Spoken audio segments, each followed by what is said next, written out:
శ్రీరఘునందన సీతారమణ జానకి వల్లభ ఓ రఘురామా నీదు చరితను పాడదొడగీతి పదబంధముల పొందిక గూర్చు తేనె జాలు నా మాటలు గూర్చు శ్రీరఘునందన సీతారమణ జానకి వల్లభ. దశరథ భూపతి పుత్రుల బడయుగ యాగముసేయ పుట్టితి వంట జనని కౌసల్య ముద్దుల పంటగ మురిపములొలుకుచు పెరిగితి వంట.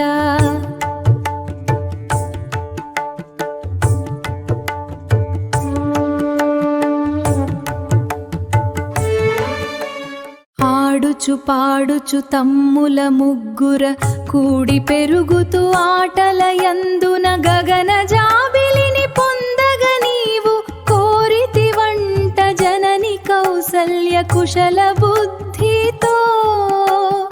అద్దమునందు జాబిలి చూపి గోరు ముద్దలే పెట్టినదంట.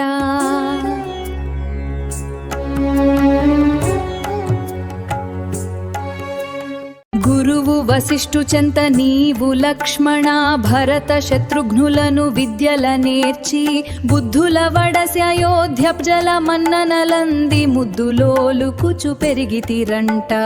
యజ్ఞము చేయు విశ్వామిత్రుడు యజ్ఞ రక్షకు నిన్ను తమ్ముని కొని పోవగూర కోరగా అదిగని దశరథుడు మిగుల చింతలు కుములు చుండగ రాగా మంచిని హితపు వాక్యముల తెలిపి వశిష్ఠుడు మిమ్ముల పంపగ రాజ మనసును మార్చెనుంట. శ్రీరఘునందన సీతారమణ జానకి వల్లభ ఓ రఘురామా నీదు చరితను పాడదొడగీతి పదబంధముల పొందిక గూర్చు తేనె జాలు నా మాటలు గూర్చు శ్రీరఘునందన సీతారమణ జానకి వల్లభ. శ్రీరఘునందన సీతారమణ జానకి వల్లభ ఓ రఘురామా నీదు చరితను పాడదొడగీతి పదబంధముల పొందిక గూర్చు తేనె జాలు నా మాటలు గూర్చు శ్రీరఘునందన సీతారమణ జానకి వల్లభ. కౌశికు వెంట నరయు వేళలో సంధ్యకాంతులు మిన్ను ముట్టెను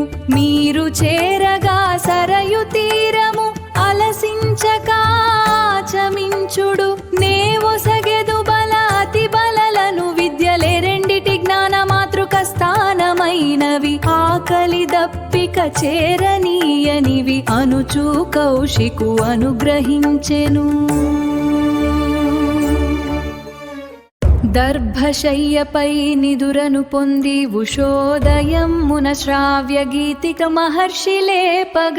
నిద్ర మేల్కొని సాంధ్య కృత్యములు విద్యుత్ కృత్యములు నిర్వహించి సాగిన నడకను గంగా నరయు సంగమ ప్రాంతము చేరిన వేళను కామాశ్రమును దర్శించి దాని గాథ గురు తెరిగి అచటరేయిని గడిపి రణునుడ మనసులు సంతసించగా. నదిని దాటి ఆవలి తీరము నావను మీరు అచటి అడవి కాంచిన నీవు వివరమడుగగా మలదకరూష జనపద వివరము విశ్వామిత్రుడు తెలిపేను అంట. యక్షిణి తాటక రాక్షస బలమును నిలవరించగా ఆనతీయ తడబడు మనసున స్త్రీ సంహారము చేయుట మానుట అని సందేహించుచు నీవు ఉండగా నీపై దూకిన తాటకిని తన హుంకార ధ్వనితో మహర్షి కౌశికు నిలువరించగా శబ్దవేధిని దానిన చంపి నిలచితి వంక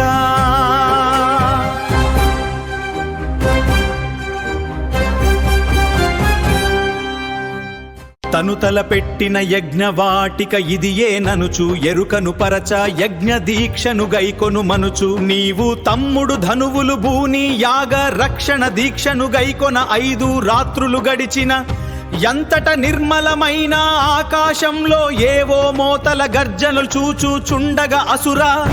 శక్తులు రక్తధారలను వర్షింతా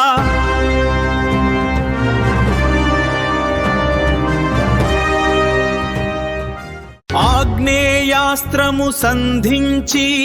సుబాహు ప్రాణము తీసితివంట మిగిలిన రక్కసి మూకల జంప వాయువ్యాస్త్రము వేసితివంట శాతేషువును ధనువున విడచి మారీచుణ్ణి గొట్టితివంట తగిలిన దెబ్బకు ఆ రక్కసుడు సముద్ర తీరం చేరను అంట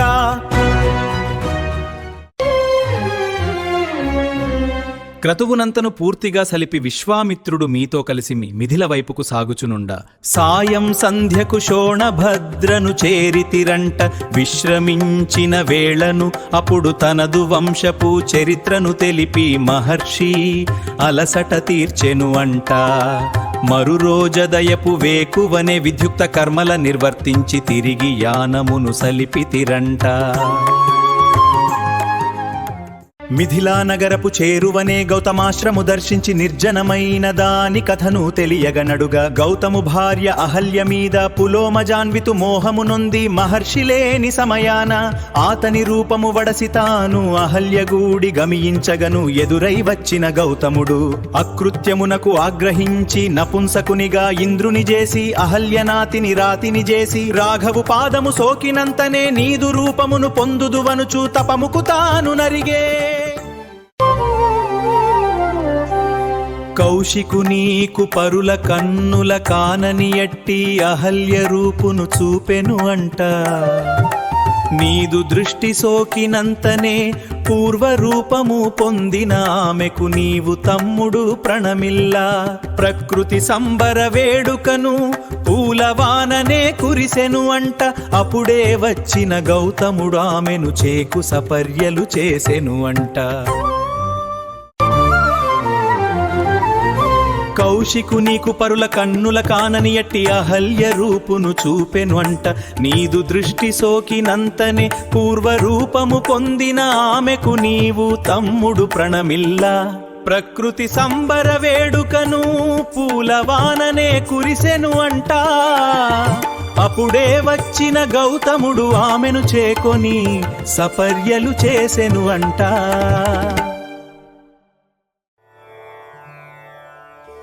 మిథిలకు సాగెడి కౌశికు వెంట వడివడి నడుచుచూ అనుసరించగా ఎదురై వచ్చిన శతానందుడు అతిథి పూజలు సేయగా సంతసిల్లిన విశ్వామిత్రుని మీదు వివరముల జనకడడుగగా విదేహపతి వినవోయి దేవరూపులను కానన ఎడివీరి వివరము వివరించెను అనుచు श्री रघुनंदन सीतारमण जानकी वल्लभ ओ रघुरामा नीदु चरितनु पाडदొడగీతి పదబంధముల పొందిక గూర్చు తేనె జాలు నా మాటలు గూర్చు శ్రీ రఘునందన సీతారమణ जानकी वल्लभ